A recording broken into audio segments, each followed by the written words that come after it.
સૌથી પહેલાં તો બધાને જય સોમનાથ, જય શ્રી કૃષ્ણ, જય માતાજી. કેમ છો બધા? તો આજે હું તમારા માટે લઈને આવી ગઈ છું મસ્ત મજાની રેસીપી. આજે આપણે ચકરી બનાવીશું, જે છોકરાઓને બહુ જ ભાવે છે. તો વિડીયોને તમે સ્કીપ કર્યા વગર એન્ડ સુધી જરૂરથી જોજો. ચેનલમાં નવા હોય તો ચેનલને લાઈક, શેર અને સબસ્ક્રાઈબ કરજો. બાજુમાં રહેલા બેલ આઇકોનને જરૂરથી ઓન કરજો, જેથી વિડીયોની નવી નવી નોટિફિકેશન તમારા સુધી જલ્દીથી પહોંચતી રહે. તો ચાલો આપણે ચકરી બનાવવાની શરૂઆત કરીએ. તો ચકરી બનાવવા માટે આપણે ચોખાનો ઝીણો લોટ દળેલો લીધો છે, જે આપણે માપ 250 ગ્રામ પ્રમાણે લીધો છે, અને બાકીના બધા રૂટીન મસાલા છે. તો ચાલો આપણે ચકરી બનાવવાની શરૂઆત કરીએ. સૌપ્રથમ તો આપણે લોટને ચાળી લઈશું.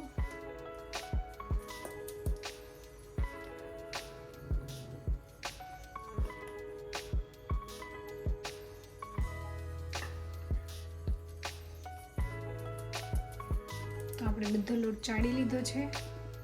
હવે આપણે લોટમાં મસાલા કરીશું. તે માટે આપણે સ્વાદ અનુસાર નમક ઉમેરીશું. આપણે આશરે 1.5 ચમચી જેટલું નમક લીધું છે. આપણે 1 નાની ચમચી હળદર એડ કરીશું. ત્યારબાદ આપણે 2 નાની ચમચી જેટલી લાલ મરચું પાવડર એડ કરીશું. 2 ચમચી ધાણા જીરું પાવડર એડ કરીશું. આપણે તલ એડ કરીશું. તલનું પ્રમાણ થોડું વધારે રાખ્યું છે. આપણે 2 ચમચી જેટલા તલ એડ કરીશું. ત્યારબાદ આપણે મોણ માટે 1 પાવડા જેટલું તેલ એડ કરીશું. આપણે બધું હાથેથી મિક્સ કરી લેશું અને થોડું થોડું પાણી એડ કરી અને લોટ બાંધી લઈશું. આપણે આમાં આદુ અને મરચાંની પેસ્ટ પણ એડ કરી શકીએ છીએ. તમે તમારા ટેસ્ટ એકોર્ડિંગ મુજબ તીખું એડ કરી શકો છો. થોડું થોડું પાણી એડ કરતા જઈ અને કણક બાંધી લઈશું.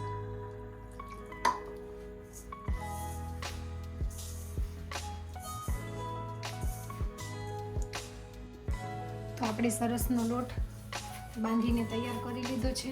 તેને થોડી વાર માટે કેળવી લઈશું.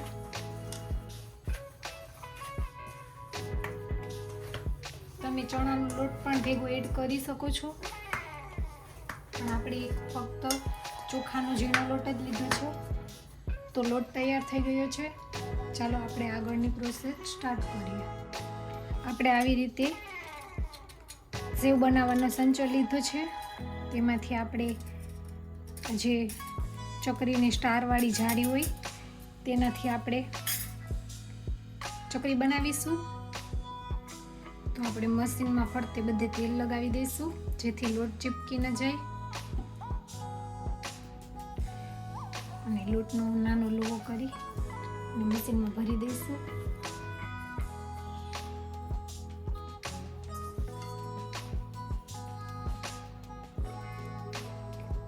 મશીનને પેક કરી દઈશું. આપણે થાળીમાં એક ચકરી પાડી લઈશું.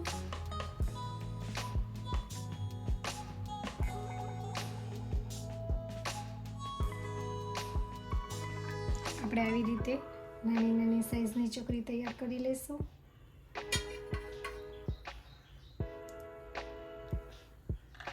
તો આવી રીતે આપણે બધી ચકરી બનાવી લઈએ. હળવા હળવા હાથે આપણે બધી ચકરી બનાવી લઈશું.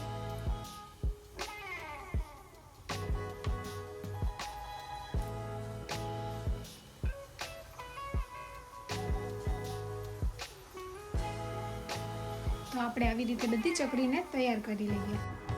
તો આપણે બધી ચકરી તૈયાર કરી લીધી છે. ચાલો આપણે તેને તળી લઈએ. તો આપણે 250 લોટમાંથી કેટલી બધી ચકરી બનીને તૈયાર છે. ચાલો તેલ ગરમ થાય એટલે તેને તળી લઈશું. તો તેલ આવી ગયું છે. આપણે ચકરીને તળી લઈશું. આપણે હળવે હળવે હાથે એડ કરીશું. તો આપણે ચકરીને તળવા નાખી દીધી છે. થોડી થોડી ગરમ થાય પછી તેને આપણે પલટાવી લઈશું. આપણે હળવે હાથે એક એકને પલટાવતા જઈશું, જેથી ભાંગી ન જાય. તમે ચકરી ઘરે બનાવો છો કે નહીં તે કમેન્ટ કરીને જણાવજો.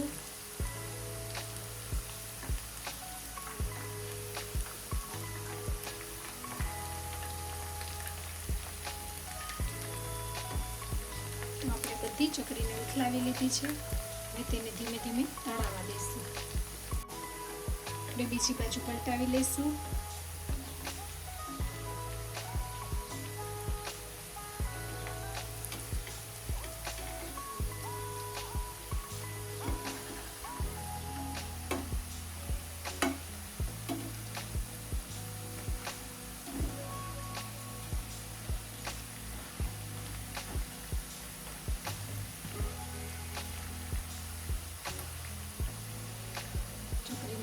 દઈશું. આપણી ચકરીને ક્રિસ્પી એવી ગોલ્ડન બ્રાઉન કલરની થવા દઈશું. પલટાવતા જઈ અને બધી સાઈડ બરોબર તળી લઈશું.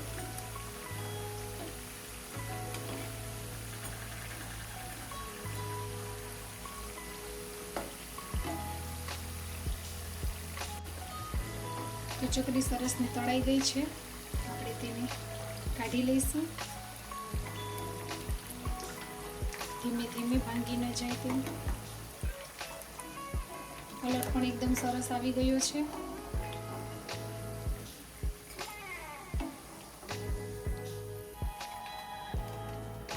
તેલને તારી લઈશું. તમે જોઈ શકો છો ફેમિલી, મસ્ત મજાની ચકરી તળાઈ રહી છે. આપણે તેને ઉલટાવી લઈએ.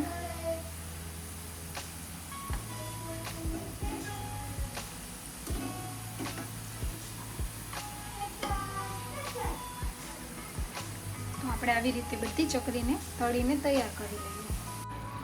તો ચકરીનો કલર સરસનો ગોલ્ડન બ્રાઉન કલરનો થઈ ગયો છે. આપણે તેને કાઢી લઈશું.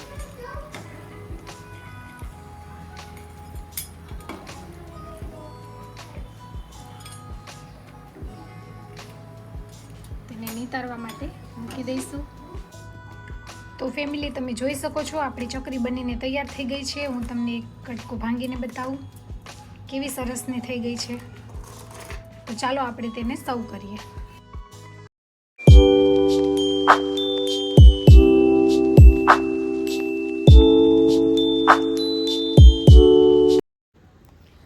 તો ફેમિલી, આજની ચકરીનો વિડીયો તમને કેવો લાગ્યો તે ખાસ કોમેન્ટ કરીને જણાવજો.